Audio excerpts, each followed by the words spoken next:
Hi dear, welcome to SK Spark English Academy and ஏகலை வக்கலைக்கூடம். I am your Saravanakumar. Okay, இன்னைக்கு இந்த video எதை பற்றி sir பார்க்க போகிறோம்? ஏற்கனவே நம்ம ஃப்ரேசல் வெர்ப் அப்படின்னு சொல்லி ஒரு டாபிக் போடுவோம் இல்லைங்களா? அதாவது ஃப்ரேசல் வெர்ப் அப்படிங்கிற டாப்பிக்கில் ஒரு 10 வேர்ப்ஸ் என்ன பண்ணியிருப்போம், நம்ம அப்லோட் பண்ணியிருப்போம். அதோட கண்டினியூட்டி தான் இது. ஸோ ஸ்கிப் பண்ணாமல் பாருங்கள். இன்னைக்கு அகைன் 10 ஃப்ரேசல் வெர்ப் எடுத்து அப்லோட் பண்ணுறோம் சரிங்களா?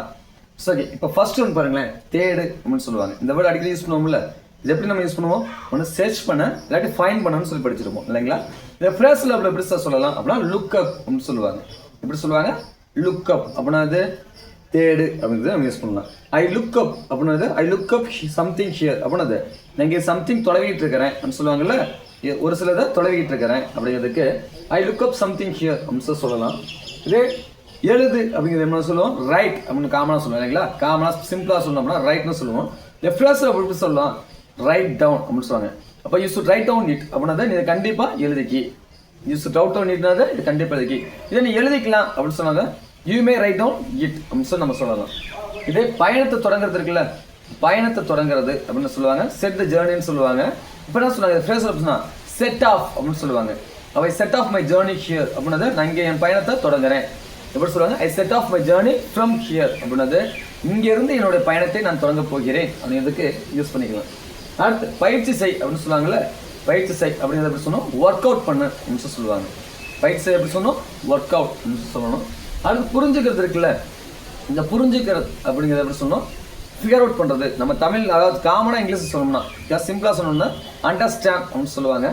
இதே இதில் சொல்லணும் அப்படின்னா பேச எப்படி சொல்லணும் அப்படின்னா ஃபிகர் அவுட் அப்படின்னு சொல்லணும். அப்போ I cannot figure out this sum அப்படின்னா இந்த சம் எனக்கு புரியலை சொல்லுவாங்க, எனக்கு இந்த சம்மு புரியலன்னு சொன்னால் I cannot figure out this sum அப்படின்னு சொல்லுவாங்க. கேனாட் யூஸ் பண்ணிக்கலாம், இல்லை காண்ட்டும் நம்ம யூஸ் பண்ணிக்கலாம். ஓகேவா? சரி, அடுத்து பாருங்களேன், நீக்கு இல்லாட்டி கேன்சல் பண்ணு சொல்லுவாங்க. நீக்குங்க சொல்லுவாங்க, கேன்சல் பண்ணுறதுன்னு சொல்லுவாங்க இல்லையா? ரத்து செய்கிறதோ இல்லை நீக்கிறதோ கேன்சல் பண்ணுறது அப்படின்னு சொல்லுவாங்க. இதே நம்ம இங்கிலீஷ் ஃபேஸில் இப்போ சொன்ன பண்ண சொல்லுவாங்க கால் ஆஃப் அப்படின்னு சொல்லுவாங்க. அப்போ ஐ கால் ஆஃப் த மீட்டிங் நவ் அப்படின்னது நாங்கள் மீட்டிங்கை கேன்சல் பண்ணிட்டேன் அப்படின்றதுக்கு யூஸ் பண்ணலாம். கேன்சல் பண்ணுறேன் அப்படின்றதுக்கு நம்ம யூஸ் பண்ணிக்குவோம்.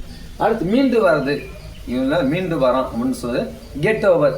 அப்போ he is getting over from his ill health அப்படின்னது அவனுக்கு உடம்பு சரியில்லாமல் வந்து என்ன பண்ண கொஞ்சம் கொஞ்சமாக மீண்டு வந்துகிட்டு இருக்கிறான் அப்படின்றதுக்கு இந்த கெட் ஓவர் யூஸ் பண்ணுவாங்க.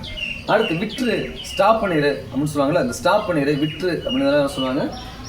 கிவ் அப் அப்படின்னு சொல்லுவாங்க இல்லையா? நிறுத்துறது, அதாவது விட்டுறது, இதெல்லாமே கிவ் அப் அப்படின்னு சொல்லலாம். அப்போ you should give up your bad behaviours அப்படின்னது நீ உன்னுடைய தவறான பழக்கங்களை நீ விட வேண்டும் அப்படின்றதுக்கு யூஸ் பண்ணுவோம்.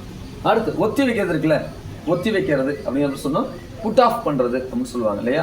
அப்போ I put off the meeting அப்படின்னது நான் மீட்டிங்கை ஒத்தி வச்சிருக்கேன் அப்படின்னு சொல்லுவாங்களே, அந்த ஒத்தி வைக்கிறது அப்படின்னு யூஸ் பண்ணுவாங்க. அடுத்து ஒதுங்கி இரு அப்படின்னு சொல்லுவாங்கல்ல, அந்த ஒதுங்கி இரு அப்படின்னு சொன்னோம் கீப் ஆஃப் அப்படின்னு சொல்லுவாங்க.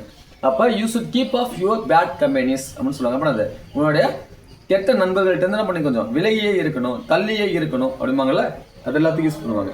ஸோ ஓகே, இந்த 10 பேசலோபும் கண்டிப்பாக உங்களுக்கு கம்யூனிகேஷன் ஸ்கில் இம்ப்ரூவ் பண்ணுறது ரொம்ப யூஸ்ஃபுல்லாக இருக்குன்னு நினைக்கிறேன். இதே மாதிரி உங்களுக்கு ரெகுலராக வேணும் அப்படின்னு என்ன பண்ணுங்கள், மறக்காமல் நம்ம சேனலை ஃபாலோ பண்ணுங்கள். ஸோ தேங்க்யூ ஃபார் வாட்சிங். We will see the next video.